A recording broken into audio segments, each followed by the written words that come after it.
Legal environment for കോഓപ്പറേറ്റീവ്സിലെ chapter 4 ആയിട്ടുള്ള management of cooperative സൊസൈറ്റിയിൽ 2 മാർക്ക് ക്വസ്റ്റ്യൻസ് ഇമ്പോർട്ടൻ്റ് ആയിട്ടുള്ള ക്വസ്റ്റ്യൻസ് ആണ് ഇന്ന് ഡിസ്കസ് ചെയ്യാൻ പോകുന്നത്. അതിൽ ഫസ്റ്റ് വണ്ണാണ് ജനറൽ ബോഡി. ജനറൽ ബോഡി എന്ന് പറഞ്ഞാൽ കോഓപ്പറേറ്റീവ് സൊസൈറ്റിയിലെ ഫൈനൽ അതോറിറ്റി അല്ലെങ്കിൽ സുപ്രീം അതോറിറ്റി എന്ന് പറയും. അതുപോലെ തന്നെ organisation of member of society എന്നും കൂടി പറയും. ഓൾ ദ മെമ്പേഴ്സ് ഓഫ് സൊസൈറ്റീനെ നോമിനൽ അസോസിയേറ്റ് മെമ്പേഴ്സിനെയും എക്സെപ്റ്റ് ചെയ്തുകൊണ്ടായിരിക്കും ജനറൽ ബോഡി മീറ്റിംഗ് അറ്റൻഡ് ചെയ്യുക.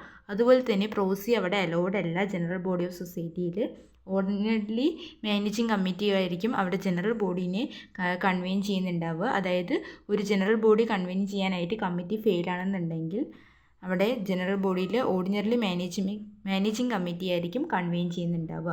അടുത്താണ് റെപ്രസെൻറ്റേറ്റീവ് ജനറൽ ബോഡി എന്ന് പറഞ്ഞു കഴിഞ്ഞാൽ, അതായത് റെപ്രസെൻറ്റേറ്റീവ് ജനറൽ ബോഡി പറഞ്ഞു കഴിഞ്ഞാൽ സ്മോളർ ജനറൽ ബോഡിങ് ആണ് റെപ്രസെൻറ്റേറ്റീവ് ജനറൽ ബോഡി എന്ന് പറയുന്നത്. അതുപോലെ തന്നെ 1 താലൂക്ക് അല്ലെങ്കിൽ മോർ ദാൻ 1 താലൂക്ക് ആയിരിക്കും. അതുപോലെ തന്നെ നോട്ട് ലെസ് ദാൻ 1000 മെമ്പേഴ്സും കൂടി പറയുന്നുണ്ട്. അതുപോലെ തന്നെ 50 ടോട്ടൽ നമ്പർ ഓഫ് മെമ്പേഴ്സിൻ്റെ കേസിൽ നോട്ട് എക്സീഡിങ് 2500 ആണ്. 200ൻ്റെ കേസിലാണെന്നുണ്ടെങ്കിൽ 2500 ബട്ട് ബിലോ 10,000 ആയിരിക്കും. അടുത്ത കേസാണെന്നുണ്ടെങ്കിൽ 500 ആയിരിക്കും.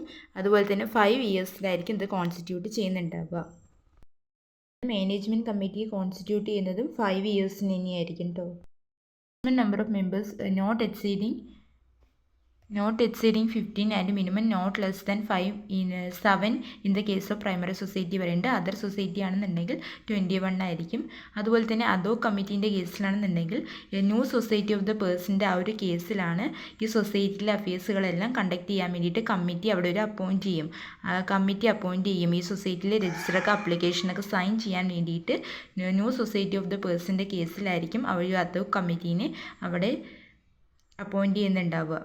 അതിൽ മാനേജിങ് കമ്മിറ്റീൻ്റെ ഫങ്ഷൻ പറയുന്നുണ്ട്. അതുപോലെ തന്നെ സൊസൈറ്റിൻ്റെ ഡെവലപ്മെൻറ്റുകൾ പ്ലാൻ ചെയ്യുകയും അതുപോലെ തന്നെ പോളിസി പ്രോഗ്രാം പ്രൊസീജിയേഴ്സൊക്കെ ഫ്രെയിം ചെയ്യുക. അതുപോലെ തന്നെ ഫിനാൻഷ്യൽ അഡ്മിനിസ്ട്രേറ്റീവ് മാറ്റേഴ്സുകളൊക്കെ കൺട്രോൾ ചെയ്യുക.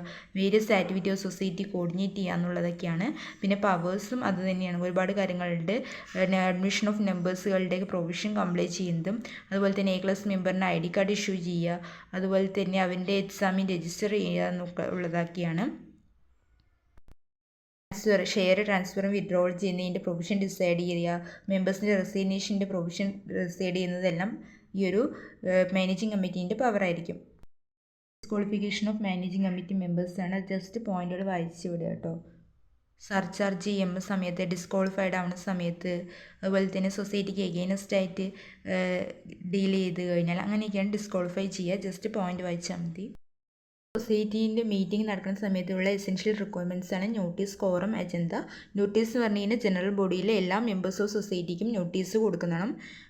ഈ ഒരു നോട്ടീസ് കൊടുക്കുന്നത് ഡേറ്റ്, ടൈം എല്ലാം അതിലുണ്ടായിരിക്കണം. അതുപോലെ തന്നെ ഈ ഒരു ബൈലോ പ്രകാരം ഫിക്സ് ചെയ്തിട്ടുള്ള ആ നമ്പർ ഓഫ് ഡേയ്സിന് മുൻപ് തന്നെയായിട്ട് ഈ നോട്ടീസ് മെമ്പേഴ്സിന് പ്രൊവൈഡ് ചെയ്ത് കൊടുക്കണം. പിന്നെ കോറം എന്ന് പറഞ്ഞു കഴിഞ്ഞാൽ എത്ര മിനിമം നമ്പർ ഓഫ് പേഴ്സൺസ് ആണ് ജനറൽ ബോഡിയിൽ പ്രസൻറ്റ് ആയിട്ടുള്ളത് എന്നുള്ളതിനെയാണ് കോറം എന്ന് പറയുന്നത്.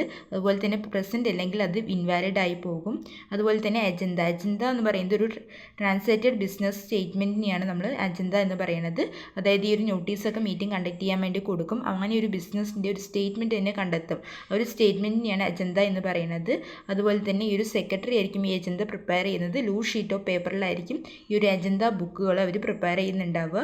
അടുത്തതാണ് മിനിറ്റ്സ് ബുക്ക്. മിനിറ്റ്സ് ബുക്ക് പറഞ്ഞു കഴിഞ്ഞാൽ മീറ്റിംഗ് ഓവർ ചെയ്ത് കഴിഞ്ഞാൽ മിനിറ്റ്സുകൾ പ്രിപ്പയർ ചെയ്യുന്നത് ഈ ഒരു സെക്രട്ടറിൻ്റെ ഡ്യൂട്ടി ആയിരിക്കും. അതൊരു റിട്ടൺ റെക്കോർഡിലായിരിക്കും മീറ്റിങ്ങുകൾ പ്രൊസീഡിങ് ചെയ്ത് റിട്ടേൺ റെക്കോർഡിലായിരിക്കും അവർ എഴുതുന്നുണ്ടാവുക. അതിനെയാണ് മിനിറ്റ്സ് എന്ന് പറയുന്നത്.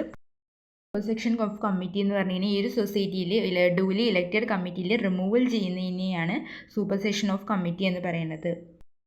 എക്സിക്യൂട്ടീവ് കമ്മിറ്റി ആർ കോൺസ്റ്റിറ്റ്യൂട്ട് ചെയ്യുന്നത് ആപ്പറ്റ് സൊസൈറ്റി അല്ലെങ്കിൽ ഡിസ്ട്രിക്ട് കോഓപ്പറേറ്റീവ് ബാങ്കാണ്. അതുപോലെ തന്നെ 5 to 9 മെമ്പേഴ്സ് ആയിരിക്കും ഉണ്ടാവുക. ഈ ഒരു കമ്മിറ്റി റെറ്റിഫൈ ചെയ്യുന്നതിന് മുൻപായിട്ട് തന്നെ ഈ എക്സിക്യൂട്ടീവ് കമ്മിറ്റി ആയിരിക്കണം ഈ മിനിറ്റ്സുകളെല്ലാം പ്രിപ്പയർ ചെയ്യേണ്ടത്. കാര്യങ്ങളാണ് 4th ചാപ്റ്ററിൽ ഇമ്പോർട്ടൻ്റ് ആയിട്ട് വരുന്നത്. 2 മാർക്ക് ക്വസ്റ്റ്യൻസുകൾ. അപ്പോൾ ഇഷ്ടപ്പെട്ടിട്ടുണ്ടെങ്കിൽ സബ്സ്ക്രൈബ് ചെയ്യാം കേട്ടോ. മറ്റുള്ളവർക്ക് ഷെയർ ചെയ്ത് കൊടുക്കുക.